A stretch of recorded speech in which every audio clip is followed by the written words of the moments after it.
All right, so now for our next problem, what we're going to do is we're going to try to we're going to graph. Let's try to graph y equals 2x plus minus 3. Now, if you guys remember this, that means that we're going to say y equals mx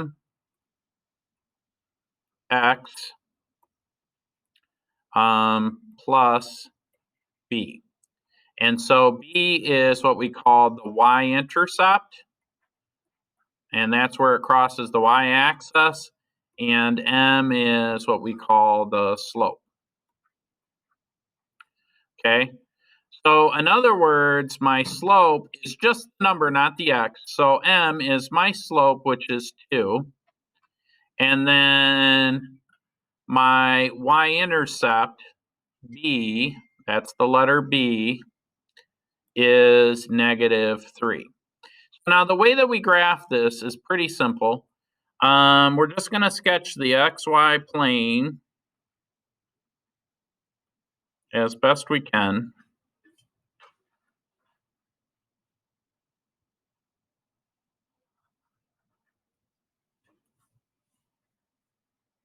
And I'm going to start my graph by plotting the y-intercept. Now the y-intercept, remember, this is the x-axis, or this is the y-axis, this is the x-axis. The y-intercept is the point in which this thing crosses the y-axis. So I'm going to come to 1, 2, -3 and plot my point there. In other words, the y-intercept occurs when x equals 0 and y equals -3. That's a point on the line. Now, because I know the slope and I know what the slope means, remember that the slope is the rise over run, which is just 2 for now. Can I write 2 as 2 over 1? So now what that means is I have a rise over a run, which means I'm going to go from this point, I'm going to go up 1, 2, and then I'm going to go over 1. That is a point on the line. Then I'm going to go up 1, 2, over 1. That's another point on the line. I'm going to go up 2, over 1, up 2, over 1, and so on and so forth. Okay?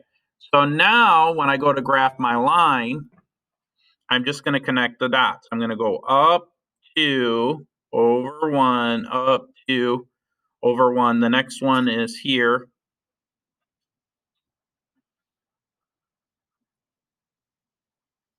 And those are all the points. And now the reverse of that is to go down 2 over 1, but in the other direction. So I'm going to go down 2 over 1 in the other direction. You guys have a ruler, so you have it much better than I do.